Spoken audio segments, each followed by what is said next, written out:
35 વર્ષની છું પણ હું હજુ પણ ખૂબ જ સુંદર દેખાવ છું. મારા પતિનું નામ પ્રેમ છે અને તે શહેરમાં કામ કરે છે. મારા પતિની ગેરહાજરીમાં પણ હું ઘરની જવાબદારી સારી રીતે નિભાવું છું. મારે એક પુત્ર અને એક પુત્રી છે. જિંદગીએ ક્યારે ઓહક લીધો મને ખબર ન પડી. મેં મારી જેઠાણીનો પુત્ર નિશાંત પર બહુ ધ્યાન આપ્યું ન હતું.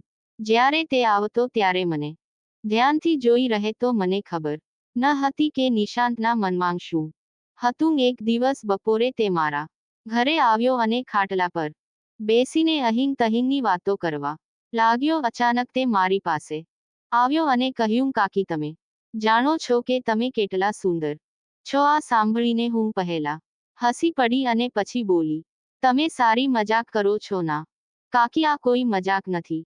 હું તમને ખરેખર પસંદ કરું છું.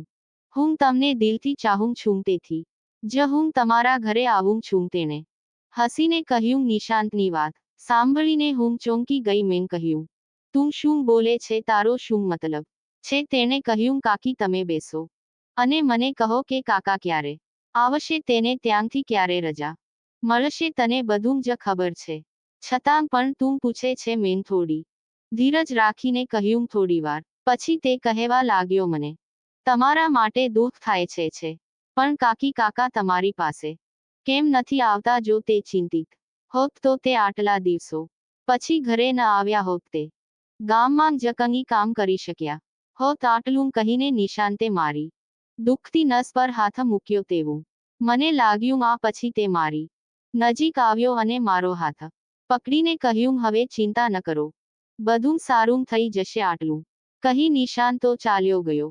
પણ મનમાં અનેક સવાલ છોડતો ગયો. હું વિચારવા લાગી કે નિશાંતને મારા રૂમમાં આવવાનો હેતુ શું હતો. તે જોવામાં 22 વર્ષનો લાગતો હતો. તે અપરિણિત હતો અને તે ગામમાં એક દુકાનમાં કામ કરતો. ત્યાં પગાર તો વધુ ન હતો પણ તે સારા પૈસા કમાઈ. તેનું દિલ મારા પર આવી ગયું હતું. હું મારા પતિના વિયોગથી ખૂબ જ પરેશાન હતી. આ બહાનાનો ઉપયોગ કરીને તેણે મારા હૃદયમાં સ્થાન બનાવ્યું શરૂ કર્યું. નિશાંતને પણ આ વાતનો ડર હતો કે જો બીજે ખબર લાગશે તો પરિવારમાં તોફાન આવશે. તે દિવસે નિશાંતના ગયા પછી હું લાંબા સમય સુધી તેના વિશે વિચારતી રહી કે તે શું ઈચ્છે છે. હું એ રાત્રે મોડે સુધી સૂઈ શકી ન હતી. નિશાંતની વાતચીત મને મારા પતિની યાદ અપાવી રહી હતી, પરંતુ હું ઉંમર અને સંબંધમાં નિશાંત કરતાં મોટી હતી અને મને મારા પતિ પ્રત્યે ગુસ્સા પણ આવતો હતો, કારણ કે મારા પતિના દૂર રહેવાને કારણે મારું મન ડગમગતું હતું. મેં નક્કી કર્યું કે આ વખતે જ્યારે મારા પતિ ઘરે આવશે તો હું તેને કહીશ કે કાં તો ગામમાં રહીને કોઈ કામ કરો અથવા મને સાથે લઈ જાવ. થોડા દિવસો પછી મારા પતિ રજા પર આવ્યા ત્યારે મેં કહ્યું, જુઓ, મને તમારા વિના અહીં રહેવાનું મન થતું નથી.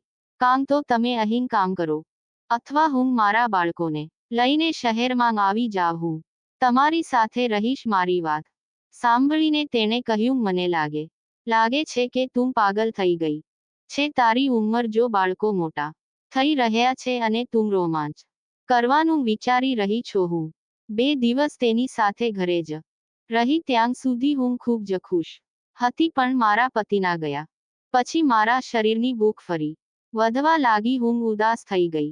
પછી મારા હૃદય અને મનમાં તે વિચારો ફરવા લાગ્યા. હું તેને મળવા આતુર હતી. એટલે જ નહીં હું મારી જેઠીણીને ઘરે ગઈ અને પૂછ્યું કે નિશાંત આવ્યો છે કે નહીં. જેઠાણીએ કહ્યું કે તે આવ્યો હતો પણ ઉતાવળમાં તે ચાલ્યો ગયો. હું ઉદાસ થઈને ઘરે આવવા લાગી તો જેઠાણીએ કહ્યું કે કદાચ કાલે આવશે. કાલે નિશાંત આવવાનો છે એ સાંભળો ને મારું હૃદય આનંદથી ધડકવા લાગ્યું. મને લાગ્યું નિશાંત મારા પર ગુસ્સે છે, તેથી જ તે મારા ઘરે ન આવ્યો. ત્યારે અચાનક મારા ઘરનો દરવાજો ખખડાવવામાં આવ્યો તો સામે નિશાંત ઊભો હતો. મેં કહ્યું, હવે શું કરવું છે તે કહે. પછી નિશાંત ઘરમાં પ્રવેશ્યો અને મેં દરવાજો બંધ કરી દીધો અને નિશાંત સાથે વાતો કરવા લાગ્યો. થોડીવાર પછી હું બેકઅપમાં ચા લઈને આવી તો નિશાંતે પૂછ્યું કે કાકા આવ્યા હતા કે નહીં. તો મેં હા પાડી અને કહ્યું કે 2-4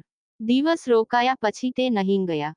નિશાંતને લાગ્યું કે હું મારા પતિથી ખુશ નથી. તેણે તકનો લાભ લીધો અને કહ્યું, કાકી, મારે કંઈક કહેવું છે, પણ મને ડર લાગે છે તમને ખરાબ ન લાગે તો એક વાત કહો. મેં કહ્યું, શું વાત છે તે કહે. તેણે કહ્યું, કાકી, આ સત્ય છે કે હું તમને ખૂબ જ પ્રેમ કરું છું અને હું તમારા પ્રેમમાં તડપી રહ્યો છું. નિશાંતે એક જ ઝાટકે પોતાની લાગણી વ્યક્ત કરી. નિશાંતની વાત પર મને ગુસ્સો આવ્યો અને મેં તેને કહ્યું, શું તને આનો મતલબ ખબર છે? અને હા, તું પ્રેમનો અર્થ જાણે છે. તે મારી અને તારી વચ્ચે ઉંમરનો તફાવત જોયો છે અને હું સંબંધમાં તારી કાકી થાઉં છું. નિશાંતે કહ્યું, પણ આ દિલનું શું કરું જે તમારા પર આવી ગયું છે? હવે તમે હંમેશા મારા હૃદય અને મનમાં તમારો જ ચહેરો ફરે છે. મેં કહ્યું, નિશાંત, તું પાગલ થઈ ગયો છે. જરા વિચાર કે પરિવારને આ બધું ખબર પડશે તો મારું શું થશે? નિશાંત ખાટલા પરથી ઊભો થયો અને મારી પાસે આવીને બેઠો. મેં તેની સામે કોઈ વિરોધ ન કર્યો. આથી નિશાંતની હિંમત વધી ગઈ અને તે પછી હું મારી જાત પર કાબૂ ન રાખી શકી અને અમે બંને ઉત્તેજનાના પ્રેમમાં પડવા લાગ્યા. નીચે ઉતર્યા પછી જ્યારે અમે ભાનમાં આવ્યા ત્યારે અમને બેમાંથી કોઈને પણ અફસોસ ન હતો. તેણે મને તેનો મોબાઈલ નંબર આપ્યો અને ફરી પાછા આવવાનું વચન આપ્યું. આપીને ચાલ્યો ગયો. એ દિવસ પછી જાણે મારી દુનિયા બદલાઈ ગઈ હતી.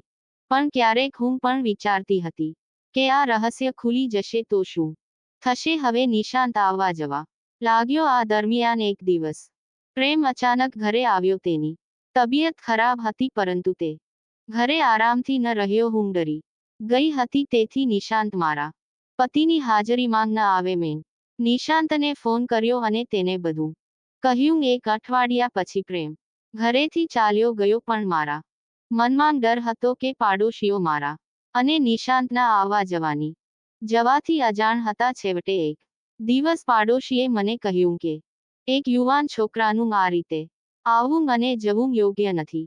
તારી જુવાન દીકરીઓનું થોડું ધ્યાન રાખજે. મેં કહ્યું, હું મારું ઘર સંભાળવું છું. હું જાતે જ તેનું ધ્યાન રાખીશ. અમારી ચિંતા ન કરો. નિશાંત કોઈ પણ પ્રતિબંધ વિના મારા ઘરે આવતા રહે છે. પાડોશીઓ પણ ચિંતિત હતા. એક દિવસ પ્રેમ ઘરે આવ્યો ત્યારે એક પાડોશીએ કહ્યું કે તમારી ગેરહાજરીમાં નિશાંત અવારનવાર તમારા ઘરે આવે છે, તેથી આ બાબત પર ધ્યાન આપવું જોઈએ. પ્રેમને ચોક્કસપણે લાગ્યું કે કંઈક ખોટું થયું છે. તેણે મને પૂછ્યું, નિશાંતનું આ ચક્કર છે? મારા પતિની વાત સાંભળીને મારા ધબકારા વધી ગયા. તમે શું કહો છો? તે અહીં ક્યારે આવે તો એમાં ખોટું શું છે? ઘરે એક યુવાન છોકરી છે, તેથી તેને અહીં આવવા માટે ના પાડી દે. પ્રેમે મને કહ્યું, હું મારી દીકરીનું ધ્યાન જાતે રાખી શકું છું, પણ શું તે ક્યારે વિચાર્યું છે કે હું તારા વિના કેવી રીતે જીવીશ? ફક્ત તારા માટે જ હું બહાર રહું છું.